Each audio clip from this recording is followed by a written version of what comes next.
Christopher Bell was just a few laps away from a relatively easy victory at Phoenix Raceway when the caution flag flew for his teammate Ty Gibbs, who had a brake problem. This set up a two-lap race to the checkered flag, in which Bell had to hold off Denny Hamlin, another Joe Gibbs Racing teammate, in a spectacular finish that left Hamlin shocked. Kyle Larson nearly got beneath both of them as they exited turn 4, even touching the rear bumper of the number 20 Joe Gibbs Racing Toyota. But Bell managed to hang on just barely. In the second closest finish in Cup history at Phoenix, Hamlin was 0.049 seconds back at the line, while Larson finished third, only 0.097 seconds behind the winner. "How about that one, race fans?" Bell told Fox Sports 1. "Oh my gosh, man, whenever you're sitting there dreaming it up, that's about as ugly as it gets. You put the red tires on, you're like, all right, what I don't want to happen is go 20, 30 laps, get a yellow. That happened. Then we went 10 more laps, had another yellow. It was all about who could get clear on the restart. Neither of us could. We were racing really hard there coming to the line. JGR ran 1, 2. How about that?" Bell is the first next-gen driver, and first since Larson in 2021, to win 3 consecutive Cup races.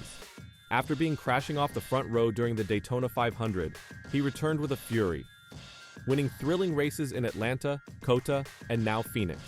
He now has 12 career victories, matching his previous record for most wins in a single season after only 4 races this year. Behind the leading trio at the checkered flag, the Fords of Josh Berry and Chris Buescher completed the top 5. The rest of the top 10 included William Byron, Bowman, Kyle Busch, Zane Smith, and Chase Elliott. The race was slowed by 11 flags, including a catastrophic multi-car pileup on lap 99 that forced 7 cars to retire. However, this close finish also meant that 2 drivers were left out in the cold. In this case, Denny Hamlin and Kyle Larson. They were the 2 drivers that failed to win Sunday's exciting 2-lap race to the checkered flag. It's not the first time either driver has come close to victory lane, but fallen short. Hamlin was leading the Daytona 500 with half a lap to go when he was wrecked, and Larson was on the losing end of a 3-wide position when the race-ending caution flew in Atlanta.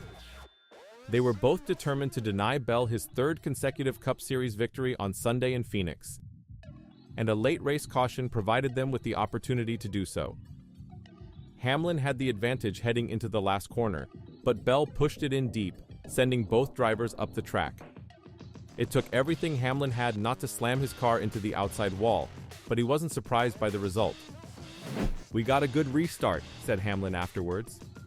"The 5 Larson really gave me a great push on the front stretch on the restart, down the back stretch. I had kind of position on the 20 Bell. I knew he was going to ship it in there. He had to use me. He could. Obviously, we just kind of ran out of racetrack there." Hamlin went on to call it a great finish, congratulating Joe Gibbs Racing on a 1-2 finish. Denny Hamlin appeared to have put himself in the perfect spot at the right moment to steal another victory, but it was not meant to be. Denny Hamlin has stated that he dislikes losing, but losing to teammates hurts even more. He simply wants to be the best driver at Joe Gibbs Racing. He didn't race Bell dirty, but he wanted that one desperately. Following the checkered flag, Hamlin's team congratulated him on a terrific runner-up result. Hamlin was not hearing it. He said a couple words that were inappropriate and said a lot about his feelings. Denny Hamlin did most of what he needed to do today. He did not get ahead of himself. His teammates kept him in the race from beginning to end. However, he came up short. Bell has won 3 races in a row. It's simply his turn right now. There's no shame in P2 in Phoenix. Denny is probably wondering how he gets his car to go that fast. As Chris Gale and Hamlin work out their differences, they will progress this season. P6 in Atlanta, P2 at Phoenix. P21 at COTA was not anyone's fault. Hamlin raced a broken car from lap 1 to the finish. And Daytona happened to the 11 team as well. Good news for Hamlin. The following 6 tracks are inside his wheelhouse: Vegas, Homestead, Martinsville, Darlington, Bristol, and Talladega. Hamlin can win at any of these tracks. It will not be simple, however. Denny Hamlin was clearly dissatisfied with the outcome. He imagined he'd be able to get in there and steal the victory from Christopher Bell.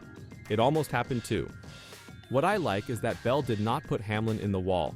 We saw this in the ARCA and Xfinity Series events. Bell could have done it easily, but he didn't. Still, Hamlin was a little bummed. "Yeah, great job by the Sport Clips team," Denny said in a post-race interview. "They just got better and better as it went.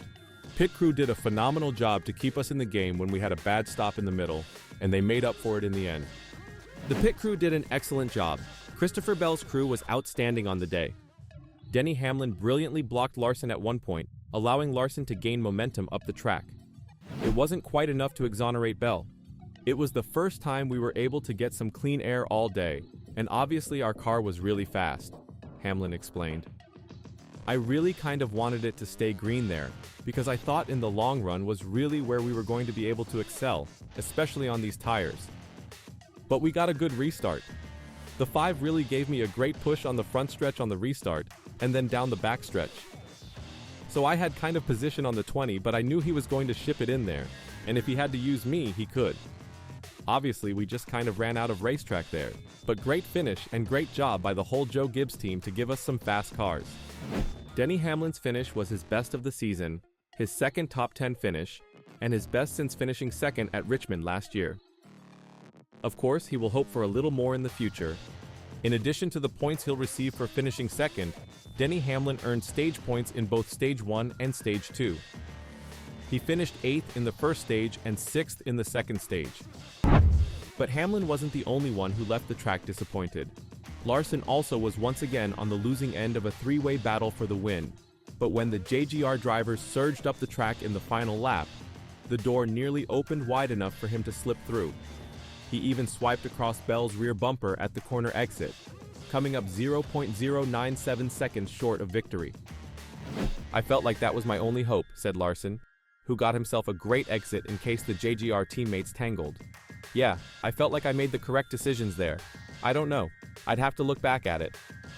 Larson also had the opportunity to take the Toyota tandem 3 wide into turn 3 right before the white flag, but opted not to. Instead, he shoved Hamlin and proceeded to follow them to the very end.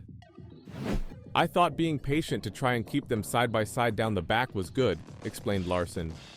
"I could have shot to the bottom, but I felt like I would have wrecked everybody there. Yeah, just kind of gave ourselves a shot for them to maybe get into each other and us squeak by. Good to finish third." Denny Hamlin and Kyle Larson fell short of the best vehicle on the circuit and, allegedly, the best driver in the Cup Series right now, don't you think? So what were your thoughts on the race? Was it justified for Hamlin and Larson to be a bit angry and frustrated after that one? Let me know your thoughts in the comments down below.